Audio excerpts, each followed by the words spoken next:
All right, so we are asked in, let's go ahead and do one that was on both of the ones. So this is going to be, we'll start with number 6. It was number 6 on the first version and number 6 on the second version. And number 5 on the first version.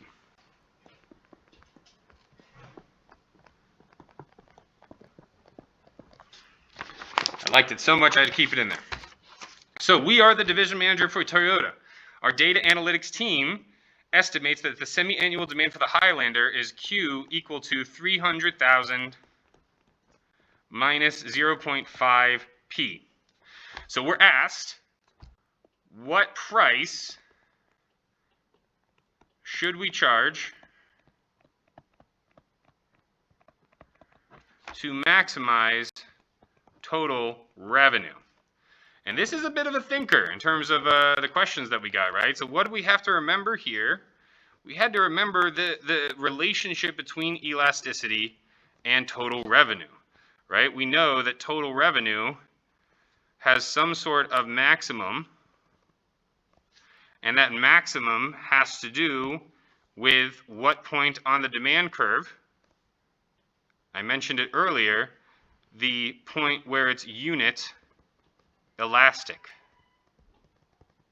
So we know when it's inelastic, raising prices is going to increase profits, right? When we're on this part of the graph, we would want to raise prices in order to increase our total revenues.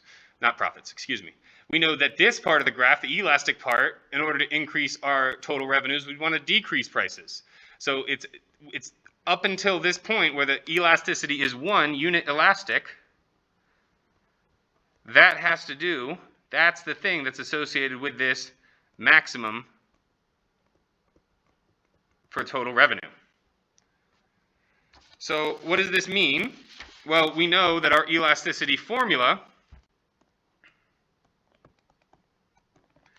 is equal to the slope, whatever the coefficient is, right, times the quotient of the price and the quantity. That's our point slope formula, right?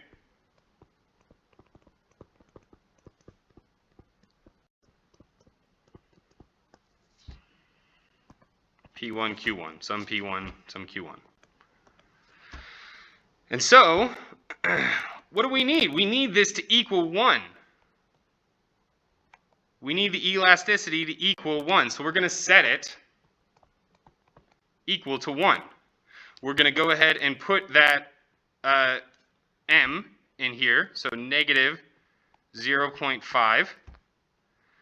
We're going to put the price on the numerator, and then we'll put the quantity in here for just a second.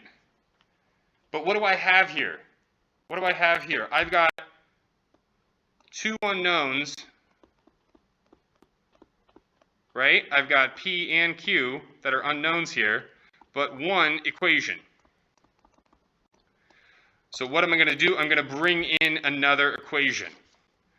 So I'm going to bring in a second equation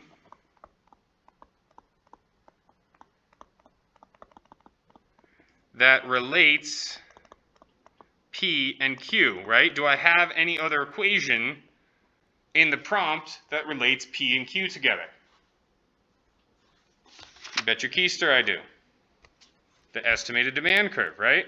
So we have Q is equal to 300,000 minus 0.5 times price. This is our second equation. So now, with any 2 equations and 2 unknowns, what are we going to do? We're going to go ahead and we're going to plug this Q into the other Q. So when we do that, oh, I love that sound. Thank you, Soranga. The light going on. So when we do that, we end up with price on the numerator and price on the denominator. And so from here, we're going to go ahead and solve for P, and it's got to be -1. just because of the fact that the elasticity we know is always negative. We talk about it like it's not, but the elasticity is going to be -1 here. Pardon me for my error earlier. And so how do we go ahead and we solve for this? Well, we multiply both sides by, well, hold on, let me switch colors. We multiply both sides by -0.5.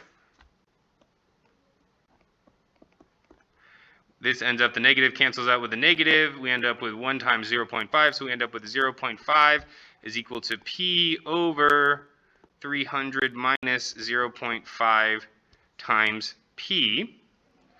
And so now, what are we going to want to do? We're going to want to multiply both sides. We got to get these P's separated. So multiply both sides by 300 minus 0.5 P.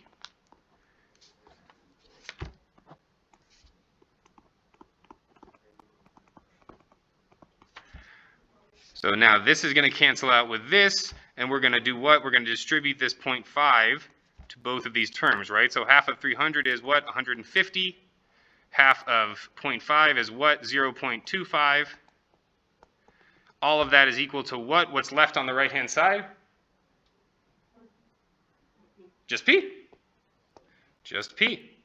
So now it's in a form where we can pretty easily get to the final, solution, right? We go ahead and we add, so we've got P over here, we need to get it back over there. So we add 0.25 P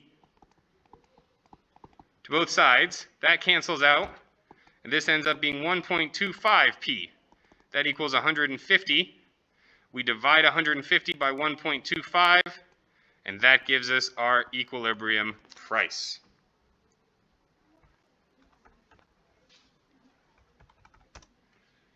$120.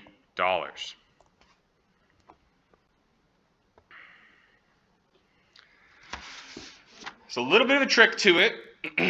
Had to understand how it relates to the total revenue. Had to understand that you can use this purple equation, right? This thing that we're given to get rid of one of those variables. We would get the exact same answer if we decided to substitute P out instead of substituting Q out. It's going to give us algebraically the exact same answer. So we just substitute that out, which is the easiest to do. Solve for P, which involves a little bit of algebra. Distribute this 0.5. Bring the P's back to one side. Divide by 1.25. Bing, bang, boom. You got yourself your total revenue maximizing price. All right, so I'll go ahead, I'll throw this up on YouTube. I will record the rest of the solutions as well and put them up there. So keep your eyes peeled for playlist updates, and also I'll send announcements to the class website. And please don't hesitate to email me, make appointments with me, use my online calendar system. Send me screenshots of things that you tried to work out and your work doing them, and where you got lost, or asking where you got lost. And I will be sure to help you guys out any way that I can. All right, I'll see you all on Friday. Have a great rest.